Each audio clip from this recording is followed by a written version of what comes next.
ಮನುಷ್ಯರ ಸರ್ ನಿಜವಾಗಿಯೂ ಅವರು ಸಿ ಎಂ ಬಳಿ ಭರತ್ ಸಹೋದರ ಅಳಲು ತೋಡ್ಕೊಂಡಿದ್ದಾರೆ. ಈ ಹೆಣ್ಮಗು ಅಂದರೆ ಭರತ್ ಅವರ ಪತ್ನಿಯ ಬಟ್ಟೆಯಲ್ಲಿ ರಕ್ತದ ಕಲೆ ಇನ್ನೂ ಹಂಗೆ ಇತ್ತು ಸರ್. ಯಾರು ಸರ್ ಹಿಂಗೆ ಮಾಡ್ತಾರೆ, ಮೂರು ಸಲ ಗುಂಡು ಹೊಡೆದಿದ್ದಾರೆ ಸರ್ ಅಂತ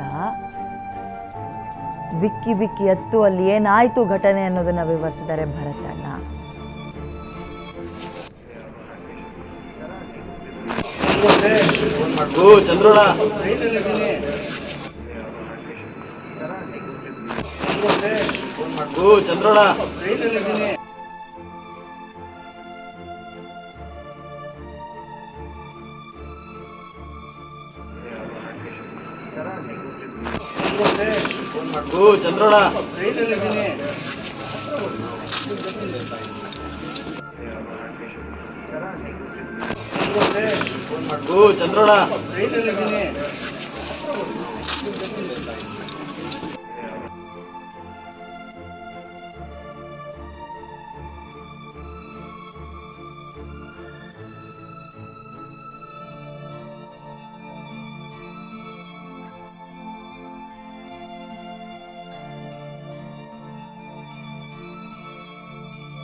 ಇನ್ನು ಹಲವು ರಾಜಕೀಯ ಗಣ್ಯರು ಭರತ್ ಅವರ ನಿವಾಸದ ಮುಂಭಾಗ ಬಂದದ್ದು. ಇದೀಗ ಅಂತಿಮ ದರ್ಶನವನ್ನ ಪಡೆದುಕೊಂಡಿದ್ದಾರೆ. ಕುಟುಂಬಸ್ಥರ ಬಳಿ ನಿಂತ್ಕೊಂಡು ಸಾಂತ್ವನ ಹೇಳುವ ಪ್ರಯತ್ನಕ್ಕೆ ಸಿದ್ದರಾಮಯ್ಯ ಮುಂದಾಗಿದ್ದಾರೆ. ಆ ಸಮಯದಲ್ಲಿ ಭರತ್ ಅವರ ಅಣ್ಣ ಏನಾಯ್ತು ಅನ್ನೋದನ್ನ ಎಳೆಯಾಗಿ ಬಿಚ್ಚಿಟ್ಟಿದ್ದಾರೆ. ಸಿದ್ದರಾಮಯ್ಯ ಸರ್ 3 ಸಲ ತಲೆ ಗುಂಡು ಹಾರಿಸಿದ್ದಾರೆ ಸರ್. ಮನುಷ್ಯರ ಸರ್ ಅವರು. ಈ ಹೆಣ್ಮಗು ಬಟ್ಟೆ ಮೇಲೆ ಇನ್ನೂ ರಕ್ತದ ಕಲೆ ಹಂಗೆ ಇತ್ತು ಸರ್. ಮನುಷ್ಯರ ಸರ್ ಅವ್ರು. ನಿಜವಾಗಿಯೂ ನನ್ನ ತಮ್ಮ ಅಂಥದ್ದು ಏನು ಸರ್ ಮಾಡಿದ್ದ, ಈ ರೀತಿಯಾಗಿ ನಿರ್ದಯಿಯಾಗಿ ಕೊಂದು ಹಾಕ್ಬಿಟ್ರಲ್ಲ ನನ್ನ ತಮ್ಮನನ್ನ, ಏನು ಮಾಡಿದ್ದ ಸರ್ ನನ್ನ ತಮ್ಮ ಅಂತ ಸಿದ್ದರಾಮಯ್ಯ ಅವರ ಬಳಿ ಅಳಲನ್ನು ತೋಡ್ಕೊಂಡಿದ್ದಾರೆ. ಅಸಹಾಯಕತೆಯನ್ನು ವ್ಯಕ್ತಪಡಿಸ್ತಾ ಇದ್ದಾರೆ. At the same time Siddaramaiah ಅವರು ಭರತ್ ಅವರ ಪತ್ನಿಯನ್ನು ಕೂಡ ಮಾತನಾಡಿಸೋ ಪ್ರಯತ್ನವನ್ನು ಮಾಡಿದರು. ಏನು ಮಾತಾಡ್ತಾರೆ ಆ ಹೆಣ್ಮಗು, ಏನು ಮಾತಾಡ್ತಾರೆ ಈ ಸಂದರ್ಭದಲ್ಲಿ? ಗಂಡನನ್ನು ಕಳ್ಕೊಂಡಿರುವಂತಹ ನೋವು ಒಂದು ಕಡೆ ಆದರೆ, ಗಂಡ ನನ್ನ ಕಣ್ಣೆದ್ರಿಗೆ ಆ ರೀತಿಗೆ ನರಳಿ ಪ್ರಾಣ ಬಿಟ್ನಲ್ಲ ಅನ್ನುವಂತಹ ಮತ್ತೊಂದು ನೋವು. ಆಲ್ಸೋ ಅವರು ಡಾಕ್ಟರ್, ಗೊತ್ತಿರುತ್ತೆ ಯಾವ್ಯಾವ ನೋವಿನ ಆಳ ಆಗಲ್ಲ ಎಷ್ಟು ಅನ್ನೋದು ಗೊತ್ತಿರುತ್ತೆ ಅವರಿಗೆ. ತಲೆ ಭಾಗಕ್ಕೆ ಹೊಡೆದ್ಬಿಟ್ರು, ನನ್ನ ಕಣ್ಣೆದ್ರೆ ಹೊಡೆದ್ಬಿಟ್ರು, ನನ್ನ ಮಗನೆದ್ರಿಗೆ ಅವ್ರ ತಂದೆಯನ್ನು ಕೊಂದು ಹಾಕ್ಬಿಟ್ರು, ನನ್ನ ಮಗ ನಾಳೆ ದಿನ ಕೇಳಿದ್ರೆ ಅಪ್ಪಂಗೆ ಏನಾಯ್ತು ಅಂತ ನಾನು ಏನು ಹೇಳಲಿ? ಕುಟುಂಬಸ್ಥರ ಕ್ರಂದನ ಕೇಳೋರು ಯಾರು? ಸಮಾಧಾನ ಪಡಿಸೋದು ಯಾರು? ಸಾಂತ್ವನವನ್ನು ಹೇಳೋರು ಯಾರು? ಇಡೀ ರಾಜ್ಯ ಮತ್ತು ರಾಜಕೀಯ ನಾಯಕರುಗಳು ಹೇಳ್ಬೋದು ಈಗ ನಾವು ನಿಮ್ಮ ಜೊತೆ ಇದ್ದೀವಿ ಅಂತ. ಸಿ ಎಂ ಮುಂದೆ ಭರತ್ ಪತ್ನಿ ಬಿಕ್ಕಿ ಹತ್ತಿದ್ದಾರೆ. ಬುಧವಾರ ನಾವು ವಾಪಸ್ ಬರಬೇಕಿತ್ತು, ಅಷ್ಟರೊಳಗೆ ಹಿಂಗಾಯ್ತು ಸರ್. ಮಂಗಳವಾರ ಹಿಂಗಾಗ್ಬಿಡ್ತು, ಬುಧವಾರ ಆದರೆ ನೆಕ್ಸ್ಟ್ ಡೇ ನಾವು ಬರ್ತಾ ಇದ್ವಿ ವಾಪಸ್. ಹೀಗಂತ ಸಿ ಎಂ ಮುಂದೆ ಭರತ್ ಪತ್ನಿ ಬಿಕ್ಕಿ ಹತ್ತಿದ್ದಾರೆ. ಮಂಗಳವಾರ ಈ ಘಟನೆ ಆಗಿದೆ 3 ಗಂಟೆ ಸುಮಾರಿಗೆ ಮಧ್ಯಾಹ್ನ. ಆದರೆ ಬುಧವಾರ ನಾವು ಹೊರಟು ಬಿಡ್ತಿದ್ವಿ ಸರ್. ನಾವು ಇನ್ನೂ ಉಳ್ಕೊಳ್ತಾ ಇರಲಿಲ್ಲ ಅಲ್ಲಿ. ಒಂದಿನದ ಹಿಂದೆ ಆ ಪಾಪಿಗಳು, ಆ ಹೇಡಿಗಳು ನನ್ನ ಗಂಡನ ತಲೆಗೆ ಹಿಂಗೆ ಗುಂಡಿಟ್ಬಿಟ್ರು. ಒಂದೇ ಒಂದು ದಿನ ಸರ್ ನಾವು ಬಂದ್ಬಿಡ್ತಿದ್ವಿ ವಾಪಸ್. ಮಂಗಳವಾರ ಹಿಂಗಾಯಿತು ಅಂತ ಭರತ್ ಪತ್ನಿ ಸಿ ಎಂ ಸಿದ್ದರಾಮಯ್ಯ ಅವರ ಬಳಿ ಬಿಕ್ಕಿ ಅಳ್ತಾ ಇದ್ದಾರೆ. ಅವರ ಕಣ್ಣೀರಿಗೆ ಕೊನೆನೇ ಇಲ್ಲದಂತಾಗಿದೆ. ನೋವಿಗೆ ಆ ಭಗವಂತನೇ ಬಂದು ಸಮಾಧಾನ ಸಾಂತ್ವನ ಹೇಳಿದ್ರೂ ಕೂಡ ನೋವನ್ನು ನೀಗಿಸೋಕ್ಕಾಗಲ್ಲ. ಅಂಥ ದೊಡ್ಡ ಮಟ್ಟದ ನೋವಲ್ಲಿ ಭರತ್ ಪತ್ನಿ ಮತ್ತು ಭರತ್ ಕುಟುಂಬ ಇದೆ. ಇದರ ನಡುವೆ ಅವ್ರ ಅಣ್ಣ ಹೇಳ್ತಾರೆ, 3 ಸಲ ಗುಂಡು ಹಾರಿಸ್ದ ಅಂತ ತಪ್ಪು ನನ್ನ ತಮ್ಮ ಏನು ಸರ್ ಮಾಡಿದ್ದ?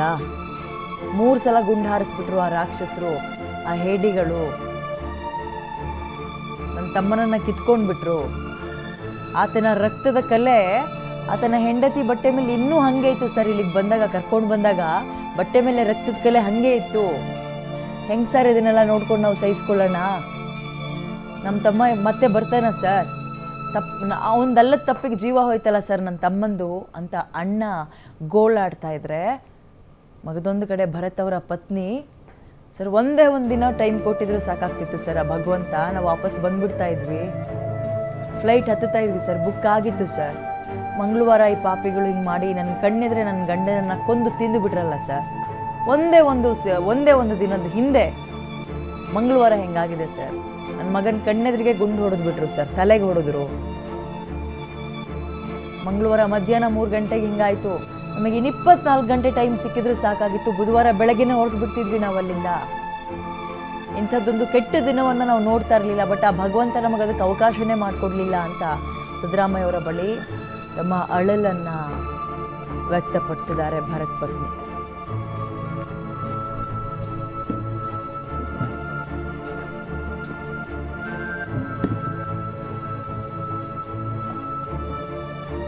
ಕಣ್ಣೆದ್ರೆ ಮಗ ಸಾವನ್ನಪ್ಪಿರೋದನ್ನ ತಾಯಿ ಹೆಂಗೆ ತಾನೇ ಅರ್ಗಿಸ್ಕೊಳ್ತಾಳೆ? ಯಾವ ತಾಯಿ ಅರ್ಗಿಸ್ಕೊಳ್ಳೋಕೆ ಸಾಧ್ಯ ಆಗುತ್ತದೆ? 9 ತಿಂಗಳು ಹೆತ್ತು ಹೊತ್ತು ನನ್ನ ಮಗ ಹಿಂಗೆ ಇರಬೇಕು, ಹಿಂಗೆ ಬದುಕಬೇಕು, ಎಲ್ಲರಂತೆ 4 ಜನದಂತೆ ಬಾಳಬೇಕು, ಅವನಿಂದ ನಮ್ಮ ಹೆಸರು ಇನ್ನೂ ಎತ್ತರಕ್ಕೆ ಬೆಳಿಬೇಕು, ಎಲ್ಲರಿಗಿಂತ ಮುಂದುವರಿಬೇಕು. ತಾಯಿ ಆಸೆ ಪಡದೆ ಮಗನ ವಿಚಾರದಲ್ಲಿ ಇದನ್ನ ಏನು ಕಷ್ಟ ಬಂದರೂ ಕೂಡ ಮಕ್ಕಳ ಬೆಳವಣಿಗೆಯಲ್ಲಿ ಅದೆಲ್ಲವನ್ನ ಮರಿತಾಳೆ. ಬಟ್ ಅಂಥ ತಾಯಿಯ ಎದುರಿಗೆ ಮಗ ಹೆಣವಾಗಿ ಹೋಗ್ತಾನೆ ಅಂದಾಗ ಆ ಹೆತ್ತ ಕರುಳು ಅದನ್ನು ಹೇಗೆ ಸಹಿಸ್ಕೊಳುತ್ತೆ? ಒಂದು ಕಡೆ ಹೆಂಡತಿ, ಕೈ ಹಿಡಿದ ಹೆಂಡತಿ ಹೌದು, ಮತ್ತೊಂದು ಕಡೆ ತನ್ನ ಒಡಲಲ್ಲಿ 9 ತಿಂಗಳು ಜಾಗ ಕೊಟ್ಟು ಹೊತ್ತು ಹೆತ್ತು ಆತನನ್ನ ಸಲಹಿ ದೊಡ್ಡವನನ್ನಾಗಿ ಮಾಡಿ ಓದಿಸಿ, ಇನ್ನೇನು ನನ್ನ ಮಗ ನನ್ನನ್ನು ಆಶ್ರಯಕ್ಕೆ ನಿಂತ್ಕೊಳ್ತಾನೆ ಅಂತ ಕನಸು ಕಾಣ್ತಾ ಇದ್ದ ತಂದೆ ತಾಯಿಗೆ ಇದು ನಿಜವಾಗಿಯೂ ಬರಸಿಡಿಲು. ಇದು ಯಾರು ಎಷ್ಟೇ ಸಮಾಧಾನ ಪಡಿಸಿದ್ರು ಸಾಧ್ಯನೇ ಇಲ್ಲ ಈ ನೋವಿನಿಂದ ಹೊರಬರೋಕೆ. ತಾಯಿಯ ಕಣ್ಣೀರನ್ನ ಮೇಲ್ನೋಟಕ್ಕೆ ನಾವು ಖರ್ಚು ಕೊಟ್ಟು ಒರೆಸ್ಬೋದಷ್ಟೇ, ಬಟ್ ಆ ನೋವು ಇದೆಯಲ್ಲ, ಸಂಕಟ, ಕರುಳು ಬಳ್ಳಿಯನ್ನ ಕತ್ತರಿಸ್ಕೊಂಡು ಹೊರಗೆ ಬಂದಂತಹ ಮಗ 4-6 ಜನದ ಜೊತೆ ದುಡಿತಾ ಇದ್ದಾನೆ, 4-6 ಜನದಂತೆ ಒಳ್ಳೆ ಹೆಸರು ಪಡೆದುಕೊಂಡಿದ್ದಾನೆ, ಉನ್ನತ ಸ್ಥಾನಕ್ಕೆ ಹೋಗ್ತಾ ಇದ್ದಾನೆ ನನ್ನ ಮಗ ಅಂತ ಸಾವಿರಾರು ಕನಸನ್ನ ಕಟ್ಟಿರ್ತಾಳೆ ತಾಯಿ. ಬಟ್ ದೇವರು ಇಷ್ಟೊಂದು ನಿರ್ದಯಿ ಆಗ್ಬಿಟ್ನ, ಆ ಪಾಪಿಗಳನ್ನ ಮಟ್ಟ ಹಾಕಕ್ಕಾಗ್ಲಿಲ್ವಾ ಅನ್ನುವ ಶಾಪದೊಂದಿಗೆ ಶಪಿಸುತ್ತಾ ಕಣ್ಣೀರು ಹಾಕ್ತಾ ಇದ್ದಾಳೆ ತಾಯಿ ಒಂದು ಕಡೆ. ಮತ್ತೊಂದು ಕಡೆ ಹೆಂಡತಿ ತನ್ನ ಗಂಡನ ಜೊತೆಗೆ ನಾನು ಇನ್ನೂ ಕೂಡ 16 ವರ್ಷಗಳ ಕಾಲ ಬದುಕಬೇಕಿತ್ತು, ನನ್ನ ಮಗ ದೊಡ್ಡವನಾಗಬೇಕಿತ್ತು, ಅದು ನನ್ನ ಗಂಡ ನಾನು ಇಬ್ಬರು ನನ್ನ ಮಗನನ್ನು ನೋಡ್ಕೋಬೇಕಿತ್ತು, ಹೀಗೆ ಸಿದ್ದರಾಮಯ್ಯ ಇದೀಗ ಭರತ್ ಅವರ ಮಗನನ್ನು ಎತ್ಕೊಂಡು ಮಾತನಾಡಿಸೋ ಕೆಲಸವನ್ನು ಮಾಡ್ತಿದ್ದಾರೆ. ಪಾಪ ಮಗುವಿಗೆ ಏನೂ ಗೊತ್ತಿಲ್ಲ.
सिंह सर